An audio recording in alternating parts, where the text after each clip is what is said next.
great success might be interesting, but a great failure, that's something to ponder. Howdy, I'm Steve Allen, and welcome to S.N.A.F.U, situation normal, all fouled up. The 20th century was to be the age of genius. Armed with boundless optimism and an exploding technology, our heroes set out to cure disease, conquer the globe, touch the stars. The results were often grossly unintended. Somebody fumbled, blimp burst, the ship sank, and our heroes were knocked back on their drawing boards to try again. We aim so high, there's something noble in that. We often fall so far short. There's something noble in that, too. S.N.A.F.U will touch on every field of human endeavor where man's grasp comically exceeds his reach. What you normally see on television are great men achieving their aims. For the next hour, you'll see them falling flat on their faces.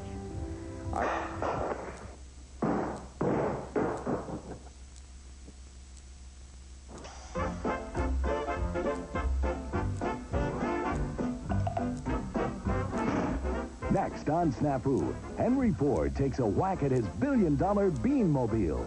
And GM takes the Corvair out for a spin. S.N.A.F.U, the world's screwiest foul-ups, is brought to you by Arm & Hammer Baking Soda. Isn't it time for a fresh box in your fridge and freezer? And by Orville Redenbacher's Gourmet Popping Corn, the first and last name in popcorn. All this great food. It's for the party. And a fresh box of Arm & Hammer Baking Soda keeps everything fresh. Another box in the freezer. Keeps ice cream from tasting funny. Save some for the guests. And the new calendar reminds us to change the box every 3 months. We'll use the old box to freshen the drain. Arm & Hammer Baking Soda keeps everything fresh around here. Everything you don't eat. Arm & Hammer Baking Soda for the fridge and freezer. Isn't it time for a fresh box? Which dog has a flea collar? They all do. But the middle dog has the new Scratch X 11-month collar from Sulfadine. With twice the flea-killing power to work 11 months, Hearts and Sergeants quit after 5. For cats, there's a Scratch X collar, too. These smelly sneakers. Sneaker Tamer's insoles from odor eaters. Nothing tames ferocious sneaker odor like the exclusive power of Sneaker Tamer's supercharged activated charcoal. Sneaker Tamers, you go in all our sneakers. Sneaker Tamers. Which medicated pad holds more cleanser? It's like Stridex, right? Wrong. More cleanser? Stridex. Wrong. OxyClean pads are measurably thicker than Stridex, and Oxy thicker pads hold more deep cleaning cleanser. Now, which pad holds more cleanser? Oxy! Yeah, but I need a maximum strength pad. Some people never learn. 109 anytime for a brand new Meta Hyundai. An incredible deal, but now it's gone.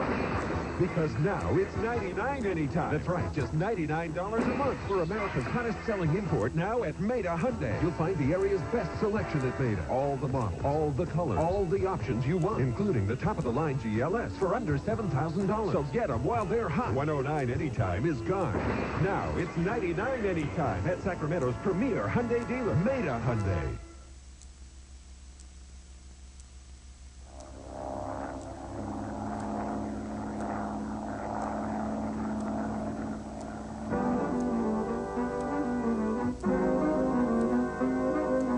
The shortest distance between 2 points, of course, is a straight line.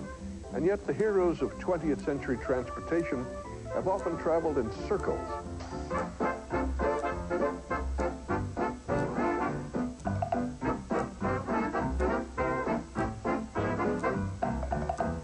Henry Ford, the man who put America on wheels, had an even bolder vision of the future of transportation: beans. Ford was nuts over soybeans.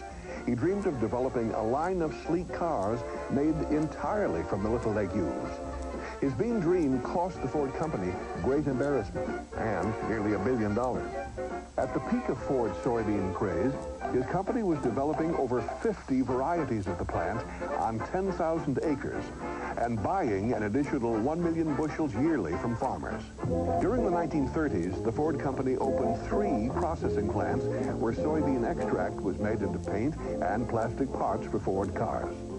Here we see 2 Ford employees demonstrating the remarkable resilience of a car made almost entirely from soybeans. Sometimes even the old man himself took a whack at his bean dream. That was one tough bean. Ford appeared at the 1934 Century of Progress Fair wearing a suit and tie woven entirely from soy fabric. The luncheon his company served was a soybean feast, featuring puree of soybean croquettes, soybean milk, soybean coffee, and soybean cookies. The soybean feast got rave reviews, but American consumers found the soybean car more than a little hard to swallow. Not one was sold. After Henry Ford's fiasco with the lugubrious legume, the new leaders of the Ford Company vowed to build cars they were sure the public wanted. Then Ford set out to build this American dream car in all new plants designed especially for it. A huge advertising campaign began. The nation waited eagerly for what Ford would unveil. The sophisticated new executives at Ford finally made one concession to the memory of the man who founded the company. They named the car after his son, Edsel. This is the Edsel, unlike any other car you've ever seen. The Edsel was an immediate disaster. After promising the world a lion, Ford had unleashed a sickly $300 million mouse. Suddenly, the sophisticated new Ford executives began looking back on the soybean car with nostalgia. Just as the Edsel was running out of gas, gigantic General Motors came out with a revolutionary car of its own, the Corvair. Sleek, fast, and powerful, the Corvair purrs for the girl, GM said. A few industry mouthpieces noted the car's instability, but they billed it as a challenge to the driver's ability, not as a danger. And no one seemed to notice the car's quirky little tendency to spin out of control. No one, that is, except an obscure young government lawyer named Ralph Nader. It was a unique design for American cars. It had the engine in the rear, and therefore it raised a potential stability problem around curves and in certain crosswind situations. Around corners, for example, the rear end would swing away and it would roll over. But the Corvair had even worse problems with the steering column. The steering column started about an inch or so from the leading surface of the front tire. So if you had a left front collision in your Corvair, the steering column would be pushed right back into the chest. Nader's observations were not news to GM. They based their decisions not on safety, but rather on money. They thought it was a few dollars more expensive per Corvair, so they didn't go with the dual-link suspension system. They went with the Corvair-style system against, I might add, the objections of some of the leading suspension engineers inside General Motors itself. The top executives at GM couldn't understand why Nader was knocking their product just because it was defective. After all, nobody had ever complained before.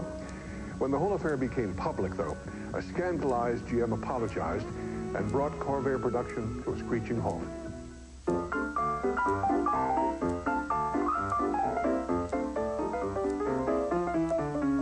While the soybean car, the Edsel, and the Corvair never quite got rolling, the airplane soared, and then it crashed.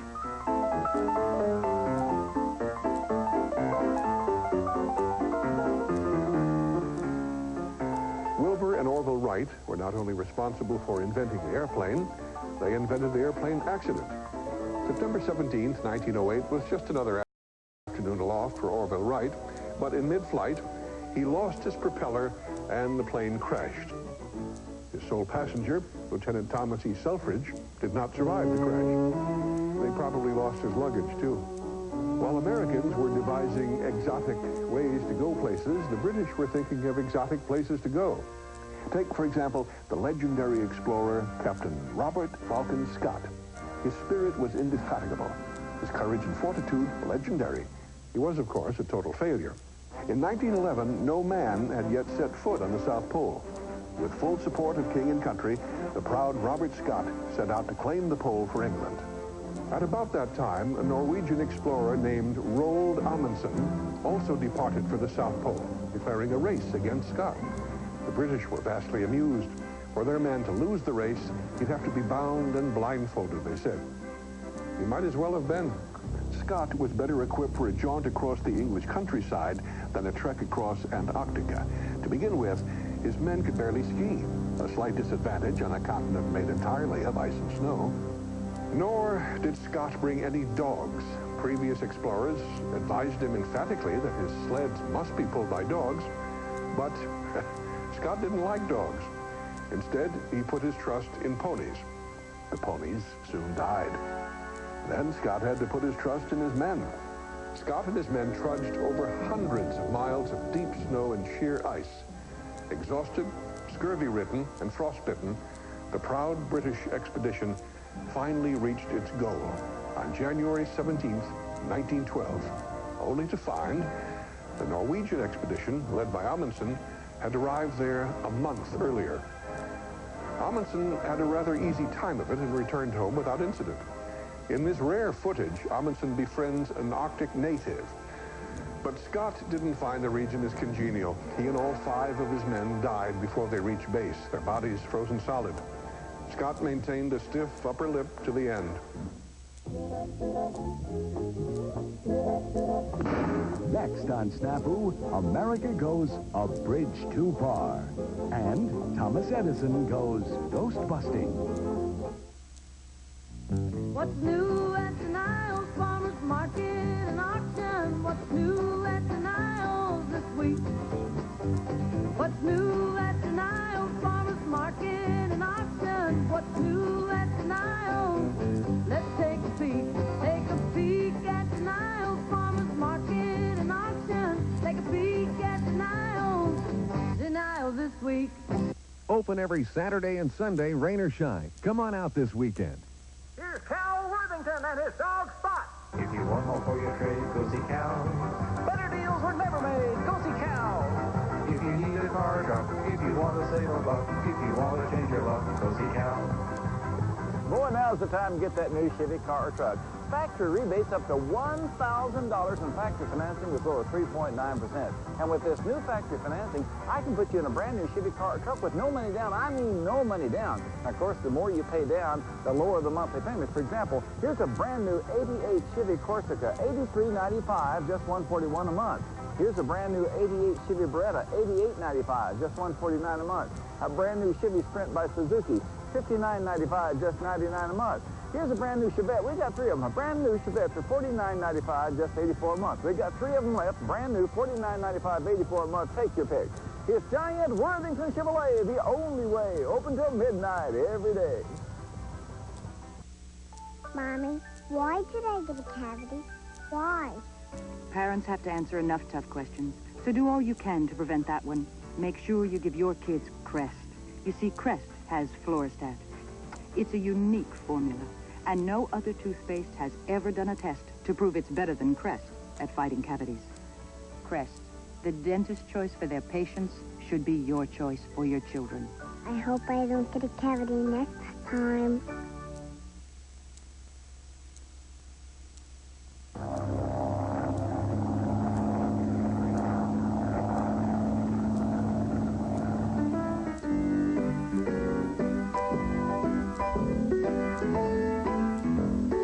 Drug abuse and drug addiction have been with us since the dawn of time. Yet medical authorities, who now warn us of the dangers, encouraged drug abuse for years. Heinrich Dresser, head of research for the Bayer Company, discovered aspirin in 1899. The year before, he invented an even more potent painkiller, which Bayer immediately used in a variety of exciting new products. Which cough syrup did more doctors recommend than any other? Why, Bayer with heroin, of course. Doctors began prescribing heroin for poison ivy, menstrual cramps, headaches, even coughs. There are a lot of medicines that contain dangerous ingredients during the snakeroot oil period of the late 19th century, early 20th century, before the Food and Drug Administration got underway. All kinds of nostrums for pains or aches or rashes that were not only ineffective, but they were harmful for you. And literally millions of addicts were created in the 12 years it took doctors to realize that heroin was an addictive and dangerous drug. Of course, Heinrich Dresser wasn't the only distinguished doctor of his day who got high, nor was Bayer the only brand name to market a dangerous drug as an ingredient in its product. Sigmund Freud, the father of psychiatry, first became famous by introducing cocaine to the modern world. Freud believed the drug was a stimulant, an anesthetic, an aphrodisiac, and more. He called it a magical substance. When word of the distinguished Dr. Freud's discovery reached the U.S., American pharmaceutical companies took notice. Soon, anyone could walk into a drugstore and find cocaine-based hay fever remedies, tonics, digestive aids, pills, powders, even cigarettes, and become addicted to all of them. The best known of the cocaine-based remedies was invented in 1886 and originally sold in drugstores as a headache tonic. The pause that refreshes, Coca-Cola. It was so popular that by 1909, it had inspired 69 imitation headache tonics, all containing cocaine. First of all, they thought they'd get away with it because it was camouflaged by the other ingredients in the product. Second, a lot of times they didn't know how dangerous it was in the early days, but they knew that it had some sort of folk remedy to it. You know, they want to sell. So. 7-Up, beyond cola, went a different route. Invented on the eve of the stock market crash, 7-Up promised to take the ouch out of grouch. The clear, soothing drink was a huge success during the Great Depression, perhaps because it was loaded with a powerful and dangerous drug now used to treat manic depression, lithium. Lithium was listed on the label until the mid-1940s. The drug was removed from the drink after an Australian psychiatrist discovered the effect of too much lithium. Such a thing as being too laid back.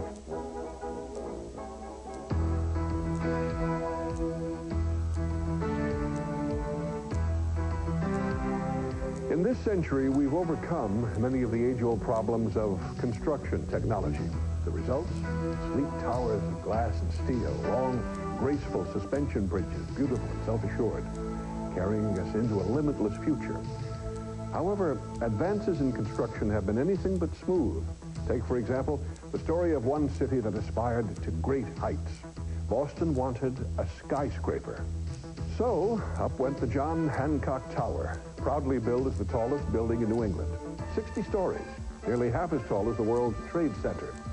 Over 10,000 windows graced its facade, or did, until they began falling out every time the wind blew. Ingenious methods for getting the windows to stick were tried, including bubble gum, all to no avail. When the wind blew, the glass flew. Plywood panels replaced the glass. Before long, the first 33 stories of the building were completely covered with plywood on two sides. Surrounding streets had to be blocked off to protect pedestrians from falling glass. Humiliated Bostonians slunk by when passing their proud tower. The John Hancock Insurance Company explained that these were normal construction problems. Finally, a decision was reached. The plywood came down, and every one of the 10,340 windows was replaced. The bill, $7 million. Explained John Hancock, quote, "You can't use glass without occasionally having some of it break." Leon S. Mosyfe was the most eminent designer of bridges in the world. He either designed or helped to design practically every major bridge in North America. The climax of his career was to be the Tacoma Narrows Bridge on the Puget Sound in Washington State. The Tacoma Narrows would be narrower, shallower, and lighter than any suspension bridge yet built. A real tour de force. But Mosyfe finally went a bridge too far. From the day it opened, July 1st, 1940, there was something a little strange about the Tacoma Narrows Bridge. At times, motorists saw the car in front of them appear to sink into the roadway. At other times, it appeared to vanish completely. No one was alarmed. Engineers explained to each other the advantages of the flexible suspension design. Some stays were added to give it a bit more rigidity. Meantime, motorists enjoyed the roller coaster sensation. They even gave the bridge a nickname, Galloping Gertie. And Gertie was a hit. Toll receipts ran many times higher than anticipated. Mosyfe was delighted. On November 7th, 1940, with just a normal wind blowing, Gertie started to sway violently. A few minutes later, the violent swaying tore loose some struts, and a 600-foot section of the bridge fell into the Puget Sound. The remaining center section continued to whip about in a frenzy until it, too, plunged into the water. No one lost any time in fixing the blame for the collapse. All the engineers connected with the construction stepped aside, and let poor old Leon Mosyfe take the rap. A three-man panel concluded that, quote, the fall was due to excessive oscillations caused by wind action, made possible by the extraordinary degree of flexibility of the structure and by its relatively small capacity to absorb dynamic forces.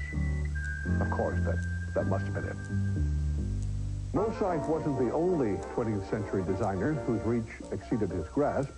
Thomas Alva Edison tried to bridge an even larger gap, from here to eternity. From the light bulb to the phonograph to the moving picture, Edison ranks among the most practical men who ever lived.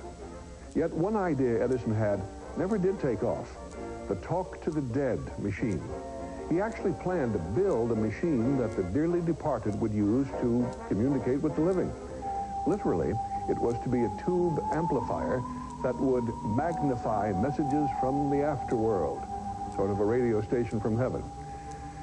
Edison never finished his talk-to-the-dead machine, but he soon found a more direct route to heaven. He died in 1931.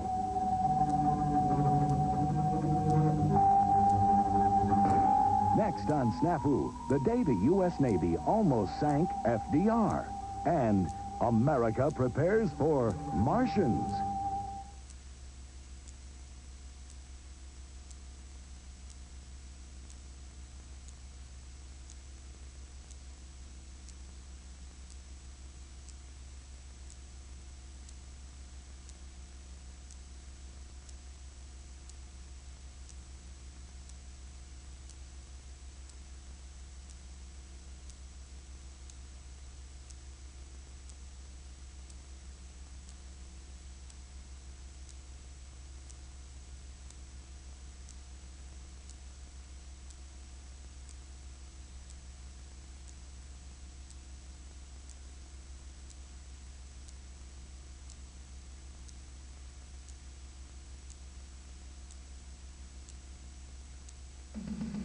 Now open.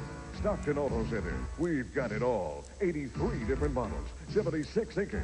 Stockton Auto Center. We've got it all. Choose from 2,000 cars and trucks. Stockton Auto Center. We've got it all. Sales, leasing, parts, service, financing, insurance. Stockton Auto Center. We've got it all. Loads of parking. Minutes from anywhere. Hammer Lane at 99 makes buying your car easy. Stockton Auto Center. We've got it all. It's the newest treat from Dairy Queen, the Blizzard. Specially priced this week for just $1.39.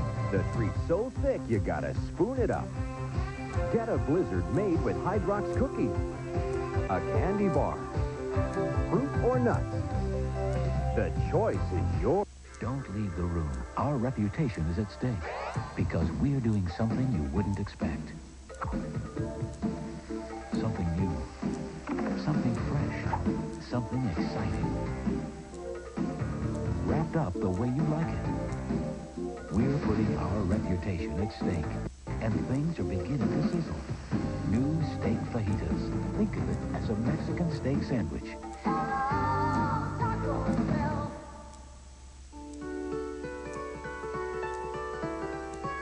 Laurel Park, the South Area's finest.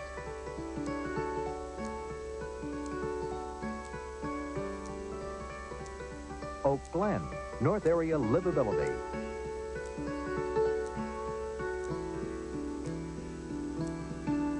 Blue Ravine Ridge, the best in Folsom living. Laurel Park, Oak Glen, Blue Ravine Ridge, because you can live in a Morrison home.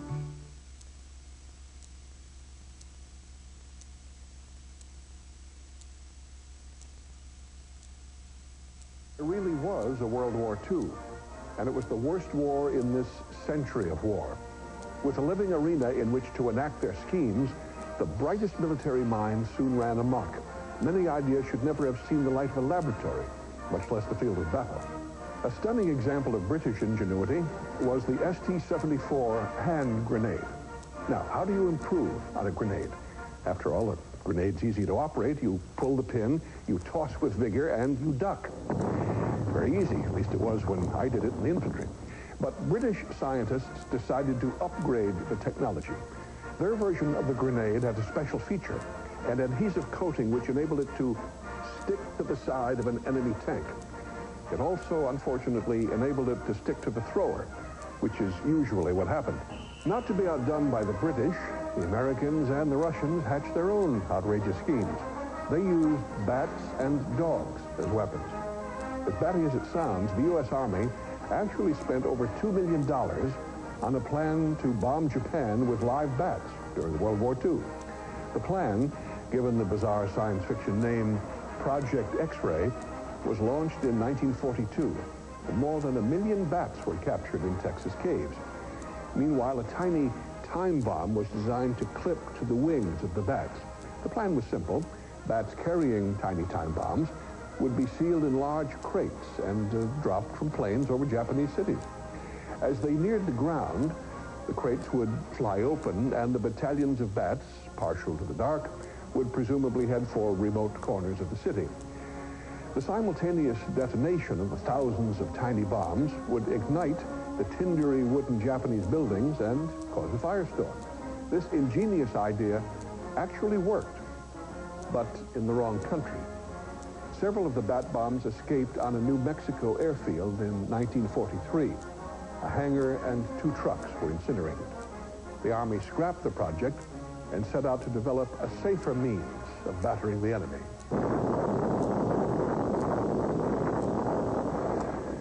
But the Russians had no bats in their belfry. Instead, elite divisions of the Russian infantry recruited dogs. Almost every soldier had a canine comrade, man's best friend and all that. The dogs proved to be fearless and reliable in the field. Several were decorated for valor. But near the end of the war, the Russians took advantage of their best friends. They trained them to associate food with the underside of tanks, and then they strapped powerful explosives to their backs. The result? Dog mines intended for enemy tanks.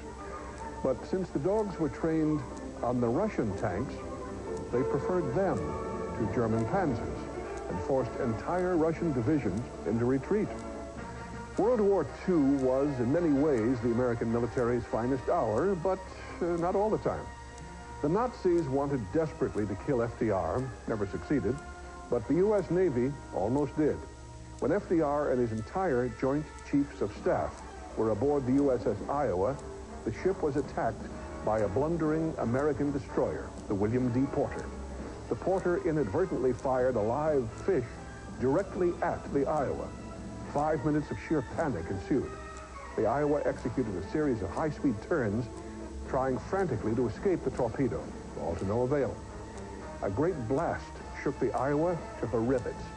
Miraculously, the torpedo exploded when it entered the ship's wake, just yards from the hull. The president forgave the delinquent destroyer, but the Japanese didn't. They sank it off Okinawa in 1945. The Americans weren't the only ones to attack themselves during World War II. The Germans also got into the act. Unlike the American Navy, the German Luftwaffe was known for its cold efficiency. The sight of the Luftwaffe overhead struck sheer terror into the heart of even the stoutest Frenchman or Brit. It seemed no gun, no missile, no prayer could stop them. In fact, when the Luftwaffe rumbled overhead, even good Germans ran for cover. On February 22nd, 1940, a Luftwaffe patrol sighted 2 destroyers off the coast of Borkum. The planes strafed and bombed the ships, causing serious damage. After nearly an hour of pummeling, the Nazi pilots caught sight of the names of the ships: Lebrecht Maas and Max Schulz, the pride of the German Navy. But even the Luftwaffe couldn't match the Japanese in sheer determination. And one of the most determined Japanese was Lieutenant Hiroo Onoda. Despite a conspicuous lack of opposition, Hiroo Onoda fought World War II on this lovely island until March 10th, 1974. In 1945, come-home letters were dropped from the sky on his remote Philippine island. But the vigilant lieutenant ignored them, certain it was just a Yankee trick. For 29 years, Hiroo survived on the menu of fruit, insects, and raw fish, afraid a fire might reveal his location to the American Army. And after he was found and brought home to Japan in 1974, Hiroo was regaled as a national hero. But still, he was skeptical. It took his incredibly frustrated wife and Japanese military authorities 6 months to convince him the war was really over. But Hiru was not the most determined Japanese soldier. 6 years later, Takuma Nakamura stepped out of the Asian jungle and into the modern world. Who knows? World War II may still be going on out there, just when you thought it was safe to go back to the beach. Who are you? We're from Mars. Don't be afraid. The idea of Martians seems ridiculous today, but not long ago they were taken very seriously indeed. In fact, scientists had proof. Percival Lowell was one of the most distinguished astronomers of his day. And one night around the turn of the century, Lowell took a long look at Mars through his telescope and saw straight lines descending from the polar ice cap, crisscrossing the planet. Now, no force in nature could create lines so straight. Therefore, they were not natural rivers, but canals, Lowell reasoned. And canals on Mars could only have been built by Martians. And these Martians were smart. To cover their planet with canals, the inhabitants must have a civilization advanced far beyond ours, Lowell reasoned. And these Martians could be on the move. If Mars was so dry that it needed canals, the aliens just might pack up and head for a more hospitable planet, covered with water, Earth.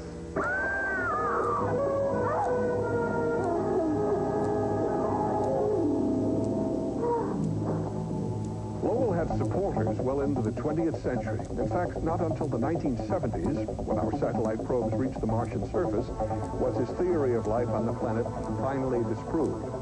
What were all those lines Lowell saw? Probably just an optical illusion. Make that definitely an optical illusion.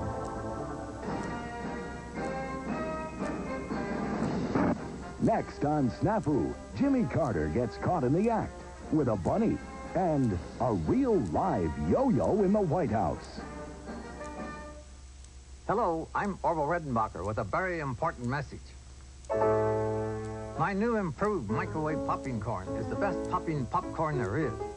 Pops great in all microwave ovens. Nobody has fewer unpopped kernels. And I give you lots more popped corn, up to 10 cups more per box than the other guys, which is good. Because once you start eating it, you won't want to stop. Orville Redenbacher. Fewer unpopped kernels for more popcorn. I can't believe it. In just 1 week, I lost enough weight to actually see the difference. SlimFast is making a pledge. Give us a week, we'll take off the weight. I used SlimFast for breakfast and lunch. It was delicious, and in just 1 week, I lost weight.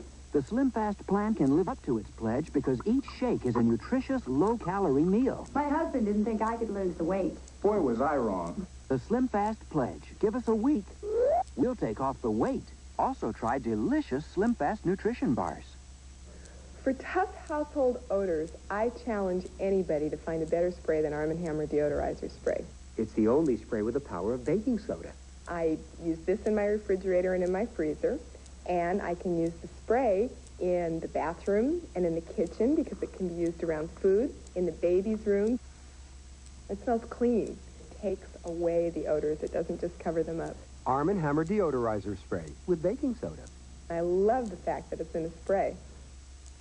Oh, my arm. Rub something on it. I got Ben Gay, but I don't want to go back to work smelling like Ben Gay. Don't. Try sports cream. It smells nice and clean. Does it work? Massaging sports cream then brings fast relief for pain. It starts to soothe sore muscles immediately. No workout today? Sure. I feel great. Why? You, usually smell like Ben Gay. Not anymore. Sports cream, the fast-acting pain-relieving rub that smells great.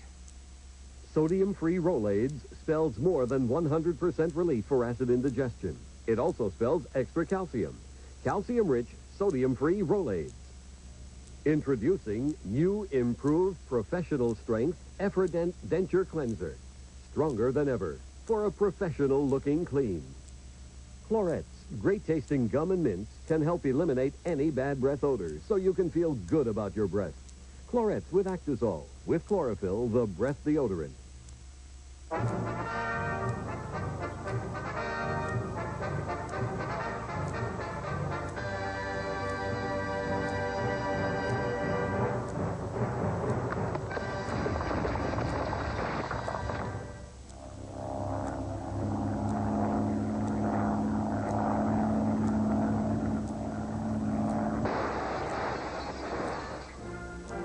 people have got to know whether or not their president's a crook. We choose a president hoping he'll be another Washington, Jefferson, Lincoln. Lots of luck. Sometimes he seems closer to a Larry, Curly, or Moe. Any discussion of modern political blunderers must include Richard Milhouse Nixon. His career wasn't so much a climbing of the political ladder as it was an escalating series of personal humiliations. In 1952, Dwight Eisenhower chose Nixon to be his vice president and then ignored him for 8 long years.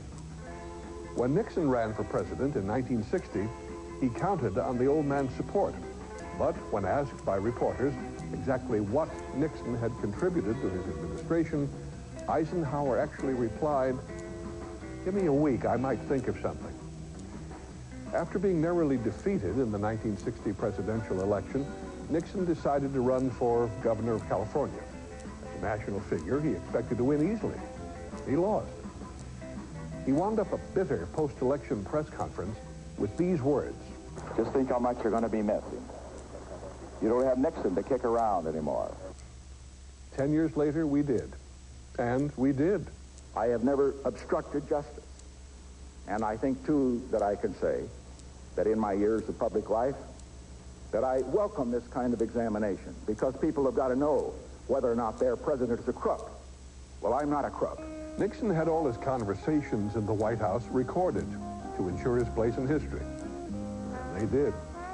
One of the tapes had an 18.5-minute gap. Nixon's faithful secretary, Rosemary Woods, volunteered that she might have accidentally erased the tape while answering the phone. How she could have accidentally held this position for 18.5 minutes, no one had the courage or the imagination to explain. The end result of such a defense? The greatest fall from grace in American political history. Nixon wanted to be loved but didn't know how to go about getting it. Nixon thought he could make us love him by getting out there and winning. But, you know, we all love winners. But we love winners who play fair and who do it because they honestly beat the other guy. Winners who do it in the back door, we don't have much time for that. People say to me, Richard Nixon is rehabilitated. I say, not as long as I draw breath will he be completely rehabilitated. Of course, Richard Nixon was not the only politician to fumble his way out of the game.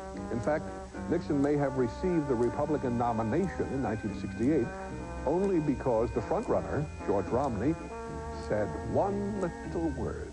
The people had been brainwashed. Romney was trying to make what some believed a valid point.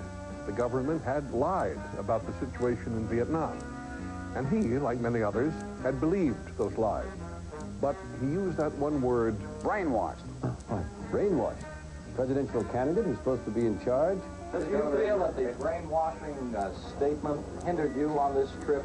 No. No. The public didn't want a president whose mind could be tumble dried.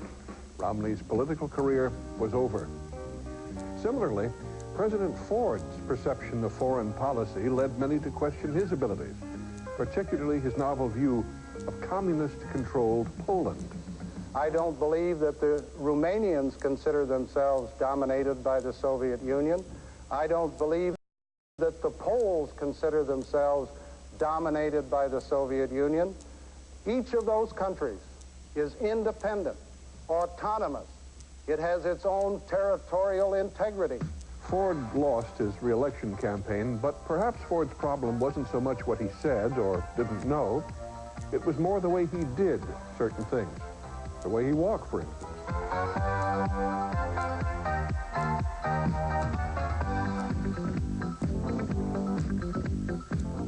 Jerry Ford was just kind of a nice guy who did things that all of us do. That is, we hit our heads and we come up with pants that are too short, and we sometimes make ridiculous faux pas.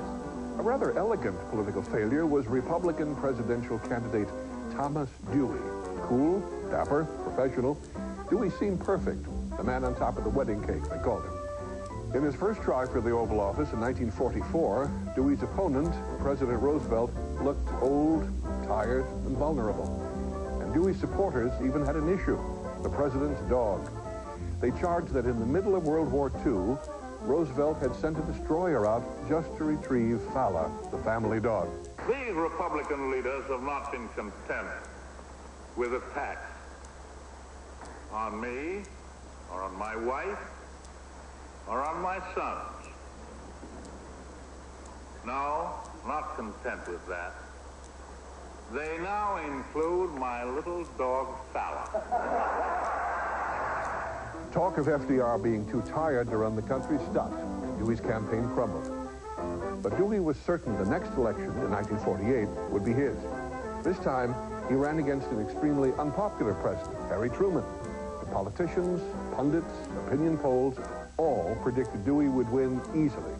On election night, the Chicago Tribune even published the expected results.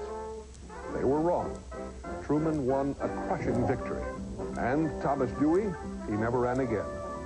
Every political figure, every so often, will make a fool of himself in front of the cameras. That's politics.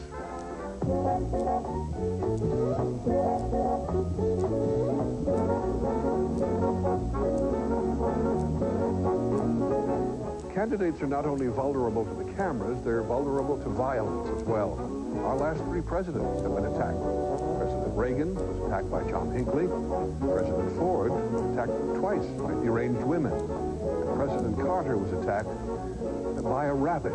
Ah, the killer rabbit. Jimmy Carter was in a pond in Georgia, and a rabbit tried to get into his boat. And that's a fact. Mr. Carter didn't make this up. And so he took an oar and had to try to beat the rabbit up. Who knows whether the rabbit was crazed, rabid or something, you know. Now, that's a very natural thing to happen.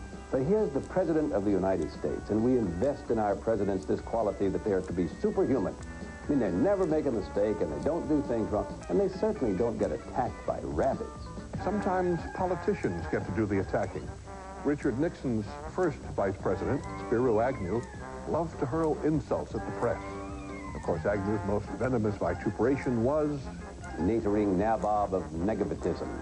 That's a phrase that Bill Sapphire wrote for Spiro T. Agnew to say. And Agnew made the most of it.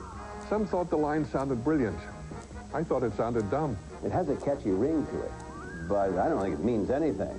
Despite Agnew's expansive vocabulary, most politicians take a just folks approach. And no one does that better than George Bush. Here, the vice president tries to relate to the common man and winds up in the gutter.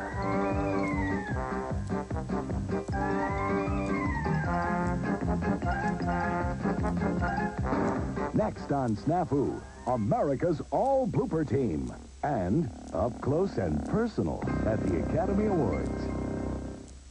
Ice cream is scrumptious. Ice cream? Oh, and it crunches. Ice cream. That's why I love Nestle Crunch. Nestle Crunch ice cream bars are scrumptious. That's why we love Nestle Crunch. You, which medicated pad holds more cleanser? It's like Stridex, right? Wrong. More cleanser? Stridex. Wrong. OxyClean pads are measurably thicker than Stridex, and Oxy's thicker pads hold more deep cleaning cleanser. Now, which pad holds more cleanser? Oxy. Yeah, but I need a maximum strength pad. Some people never learn. No diet in the world will help you lose weight until you do one thing: control your appetite. I've struggled to lose weight for a year. Then I took Dexatrim. Now the weight's gone, and I'm the size I want to be. Dexatrim is amazing. I lost the weight I wanted without being hungry. Dexatrim. You can't buy a stronger appetite control formula without a prescription. Just one capsule works all day to help you lose weight. You lose weight, and you're not even hungry. Dexatrim. Nothing works harder to help you lose weight. See this? This is a revolutionary new room freshener called Airwick Breeze. Remember that name, Breeze. You don't spray it or shake it all over your carpet. You just pop this little Airwick Breeze right into your vacuum bag. It's that easy. So every time you vacuum, big odors go in, if you know what I mean, and fresh, fragrant air comes out. It's great. Remember the name, Breeze. It's that easy. Ice cream is scrumptious. Ice cream? Oh, and it crunches. Ice cream. That's why I love Nestle Crunch. Nestle Crunch ice cream bars are scrumptious. That's why we love Nestle Crunch.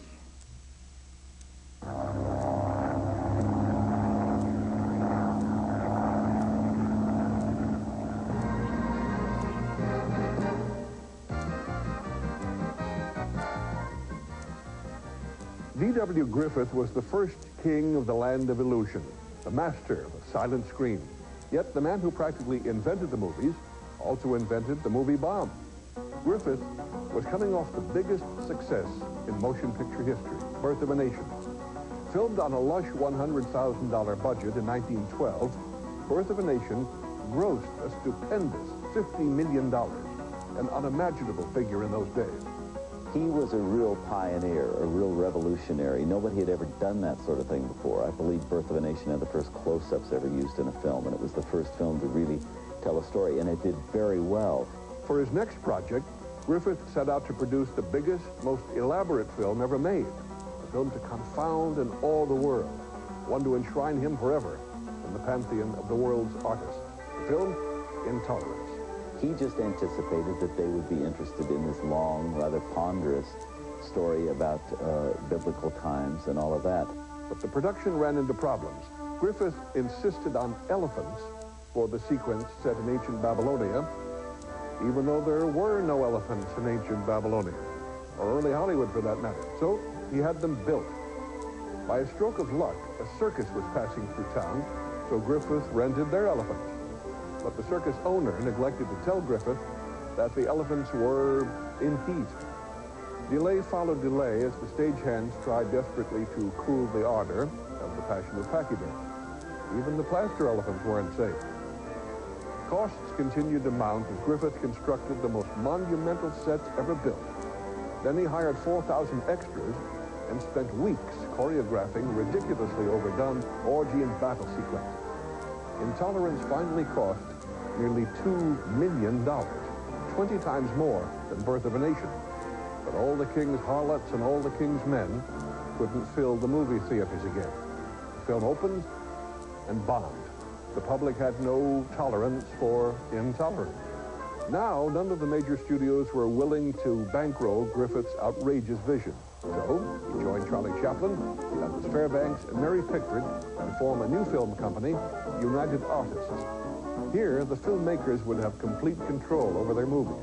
This belief was the guiding philosophy of United Artists for nearly 60 years, until a young director named Michael Cimino achieved his dream. British playwright George Bernard Shaw once said, "The two worst things that can happen to a man are not getting the thing he always wanted and getting it." Movie director Michael Cimino always wanted an Oscar, and in 1978, he got one. He won it for The Deer Hunter, an epic Vietnam War film. Overnight, Cimino became the most sought-after director in Hollywood. Now, at about that time, United Artists was in a slump. The studio needed a big film with a big director. They wanted Michael Cimino. Make any picture you want, they told him. He did. The film was a Western called Heaven's Gate, with a budget of $7.5 million.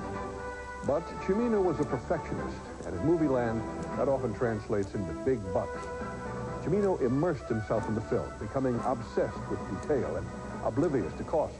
They were on the film for several weeks, and I happened to run into them during that period, and I said, "Oh, how's it going?" And they said, "Well, it's okay, I guess." And I said, "Well, you know, what have you been shooting?" And they said, "Well, we shot the scene where I got on the horse and rode off." And I said, "No, I don't mean today. I mean, what have you been shooting in the past week since you've been down there?" He said, "Since I've been down there, I shot the scene where I get on the horse and ride off." Couldn't believe it. If you don't get it right, what's the point, Cimino said. The UA brass flipped out. There was no control. And anytime you've got these creative geniuses running around, you know, trying to anticipate what the public's going to want down the line and spending all this money without control, you got big trouble. The film, budgeted at $7.5 million, cost nearly $40 million. In its initial release, it made back less than one. The top brass was canned and United Artists sold. Ironically, the company started by Griffith, Chaplin, Pickford, and Fairbanks to protect the rights of the filmmaker was leveled by one.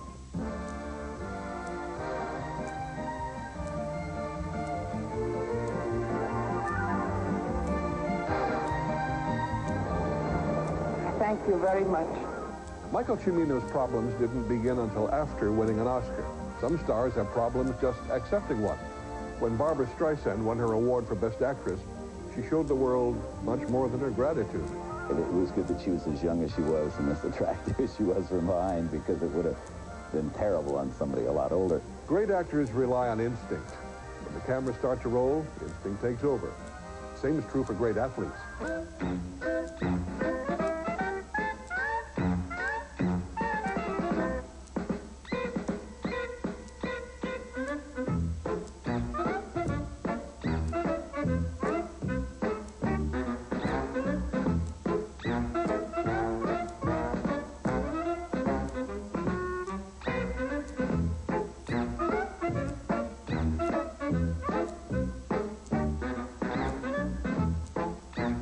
These are nothing but minor miscues compared to what Roy Riegels, captain of the 1929 University of California football team, achieved.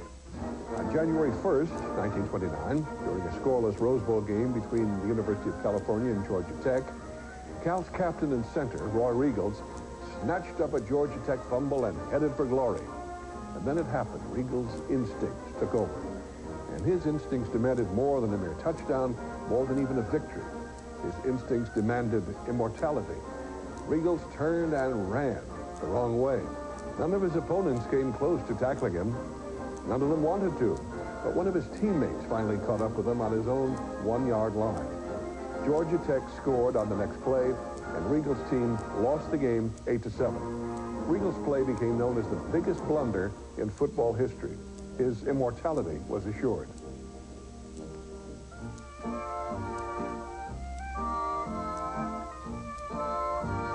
Sometimes people achieve fame and fortune only because of their mistakes. Douglas Corrigan was an airplane mechanic who idolized Charles Lindbergh. On July 16, 1938, Corrigan attempted a non-stop solo flight from New York to California. Friends and family waited expectantly for him on the West Coast. He didn't make it. He didn't come close. Corrigan followed the wrong end of the needle on his compass and ended up in Ireland, 7,000 miles from his original destination. By sheer accident, he'd accomplished what Lindbergh could do only after months of meticulous preparation. Along the way, Corrigan became an instant hero. Starting off from New York on Sunday morning, I started to fly to Los Angeles, but somewhere got turned around above the clouds, and after about 26 hours of that, seeing nothing except clouds, I came down through the clouds, and the country looks a little strange. And I just hope that if I make any more mistakes, they'll turn out as successful as this one. Automobile and soybean magnate Henry Ford threw a parade for Corrigan in Detroit. But without a compass to confuse him, Corrigan had no trouble leading the parade.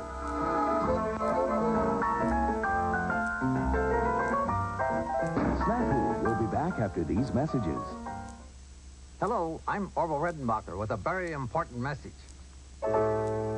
My new improved microwave popping corn is the best popping popcorn there is. Pops great in all microwave ovens. Nobody has fewer unpopped kernels. And I give you lots more popped corn, up to 10 cups more per box than the other guys, which is good. Because once you start eating it, you won't want to stop.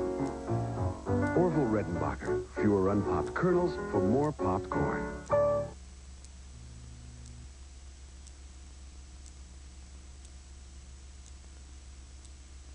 This is Phil Rizzuto flying over the national headquarters of the Money Store, the largest independent home mortgage company in America. Our national network offers fixed rates for second mortgages as low as today's prime rate of 8.25%. That's right, 8.25%, with low monthly payments that fit your budget. The Money Store is a direct lender, not a broker. That's why qualified homeowners get instant approval by phone. So call the Money Store toll-free. Dial 1-800-221-9000. Chrysler Plymouth Red Tag sale is our biggest sale of the year, and we're giving away a gorgeous new Chrysler LeBaron convertible. So this year, it's bigger than ever. It's a sale too good to miss. Get the hottest bargain of the year on Chryslers and Plymouths, plus a chance to win the hottest car of the year, the new LeBaron convertible. Hurry to our Red Tag giveaway sale. It's red hot. See your Northern California Chrysler Plymouth dealer today. We're driving to be California's best.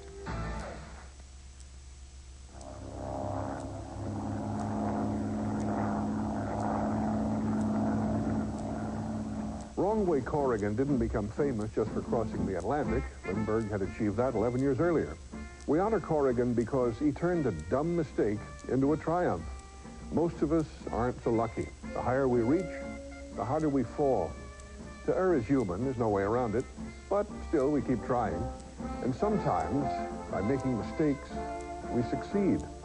We feel sad about our failure, sure, but we shouldn't feel sorry about them. After all, the history of failure is the history of man. I'm Steve Allen.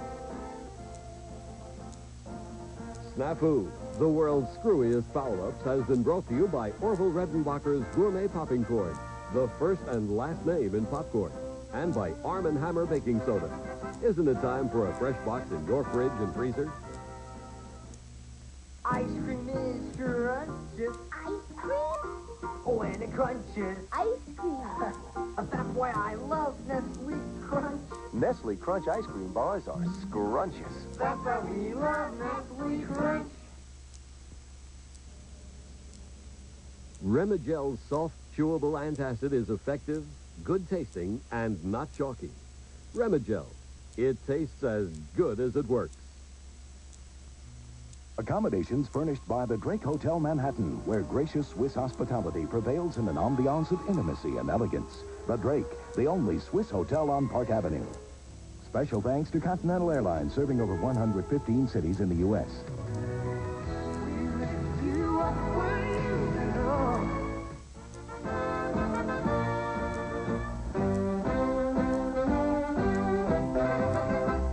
Coming up next, their mission to battle evil forces of the earth. The adventure fantasy Dynaman, coming up next on Channel 10.